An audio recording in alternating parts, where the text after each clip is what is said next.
C'est bien, la salle est pleine. Merci. Mesdames, Messieurs, la liste des personnalités excusées étant très longue, je vais vous faire grâce de tous les noms des politiques absents.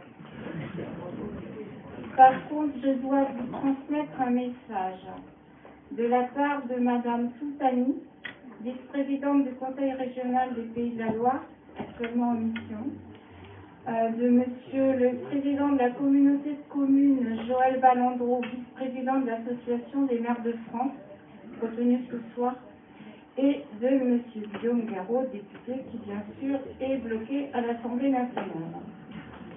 Donc ces trois personnes vous font savoir, alors je parle aux artistes, qu'ils seront présents à la remise des prix le 18 janvier 2026 et qu'à cette occasion, ils s'adresseront aux artistes.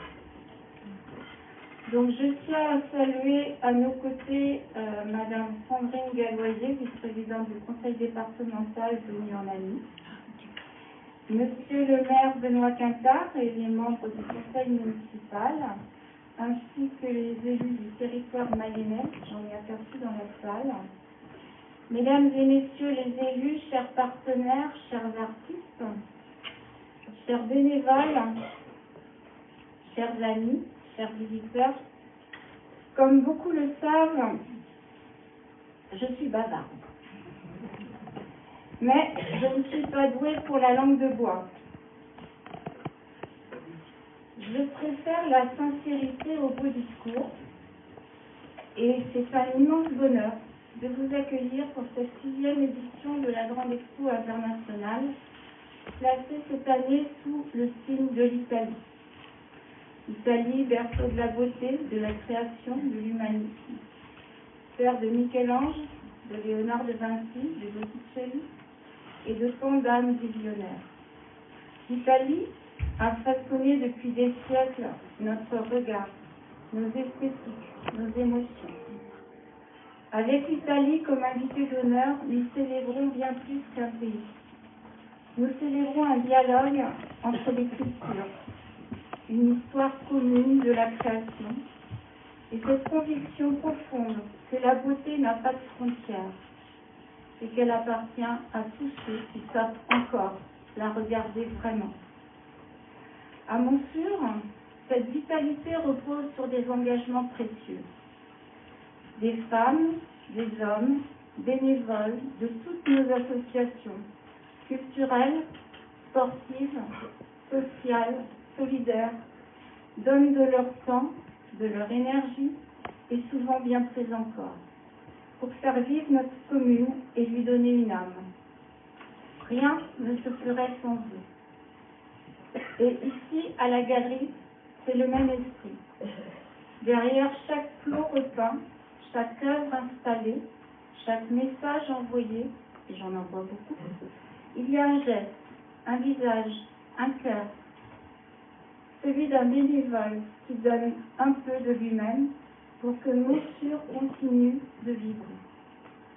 Je souhaite maintenant aborder un sujet plus grave.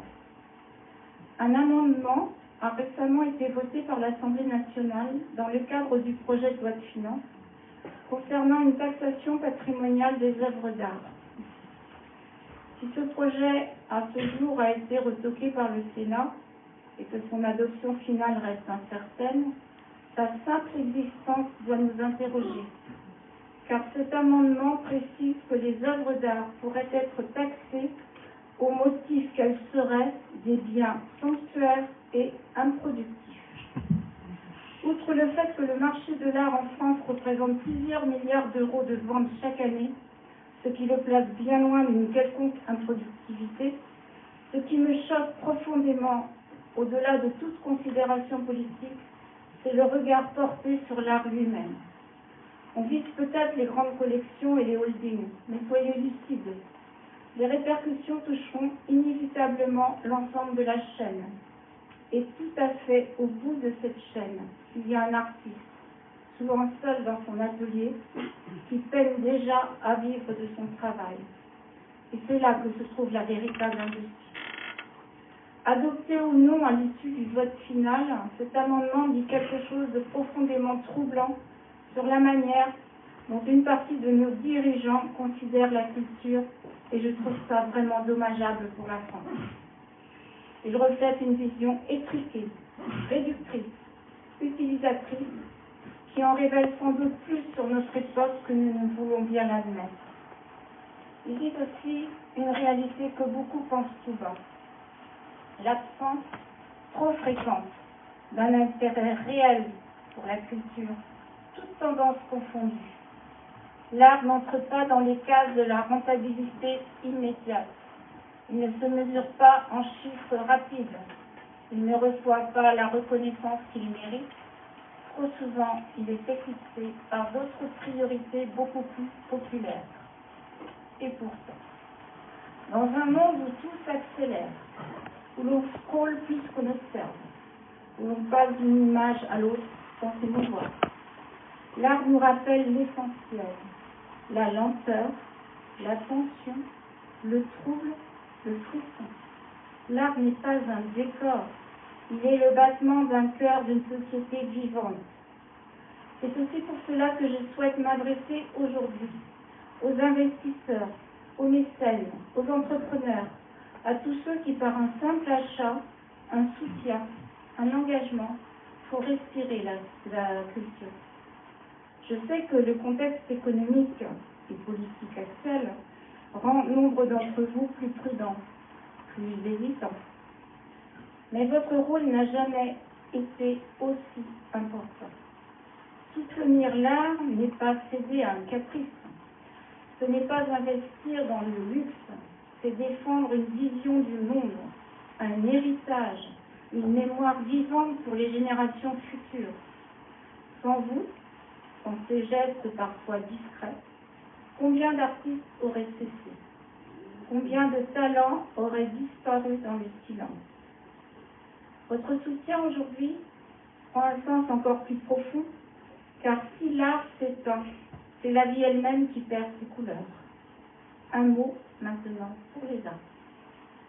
Être artiste, c'est un acte de courage. Créer, douter, recommencer, se dévoiler au regard des autres. Mais c'est aussi reconnaître le travail de ceux qui vous permettent d'exister auprès du public. Les organisateurs, les bénévoles, les associations, les galeries, les salons. Je lis parfois sur les réseaux, et je dois dire que je m'énerve un peu derrière mon écran, l'artiste ne voit pas payer, les galeristes sont des voleurs. Je comprends ces propos, mais je crois qu'il est important de rappeler que si vous souhaitez présenter gratuitement votre travail, il vous faut attendre d'être invité par une institution publique dans le cadre légal du droit de présentation. Aucune loi n'impose à une galerie ou à une association de rémunérer l'artiste par un droit de monstration. Organiser une exposition, c'est une logistique immense. Chercher des lieux, installer, communiquer, accueillir, promouvoir. Ici, comme beaucoup d'endroits, tout repose sur du bénévolat, sur des heures de travail, sur de la rigueur, sur de la passion. Alors oui, défendez votre art. Mais souvenez-vous que ceux qui vous ouvrent les portes ne sont pas des obstacles. Ils sont vos partenaires, ils sont surtout vos passeurs d'art. Et si une participation est demandée, ce n'est pas pour nous enrichir, mais pour vous permettre de continuer à exister, à investir pour mieux vous accompagner. Les années passent et il arrive un moment où le rythme lui-même appelle d'autres équilibres.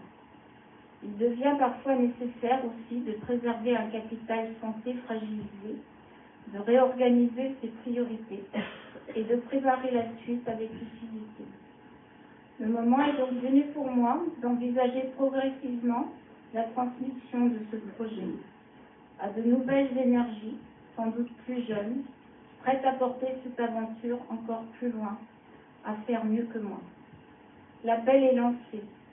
si vous ou vos connaissances souhaitez vous investir, apprendre, partager, si vous aimez cette énergie, cette exigence, cette sincérité, c'est maintenant qu'il faut nous rejoindre. Je serai toujours là pour vous aider. Les projets ne survivent que lorsqu'ils trouvent de nouvelles mains, de nouveaux cœurs, pour continuer à les faire vivre. Depuis la création de la Majestic Galerie, notre mission reste la même. Offrir aux artistes un espace vrai et au public une rencontre authentique avec l'émotion. Car l'art ne se consomme pas, l'art se vit. Et permettez-moi de le rappeler avec clarté. Ce ne sont ni le nombre d'artistes, ni la profusion des œuvres qui font la qualité d'une exposition, mais le regard, la démarche et la volonté de révéler des talents exceptionnels. Tout au long de l'année, je parcours avec d'autres les salons en France et à l'étranger, à la rencontre de ces créateurs rares que vous ne rencontreriez peut-être jamais, sûrement sûr, dans ce travail passionné. Et cette rencontre entre des talents venus d'ailleurs et des artistes de chez nous, c'est la singularité de Monsieur. Nous restons fidèles à nos artistes locaux, mais nous croyons aussi qu'en vous montrant ce qui se crée au-delà de nos frontières, nous faisons grandir tout le monde. Cette grande exposition internationale dédiée à l'Italie nous rappelle que l'art n'est pas une parenthèse dans nos vies. Il ne remplace pas l'agriculteur ni le boulanger, mais il nourrit autrement.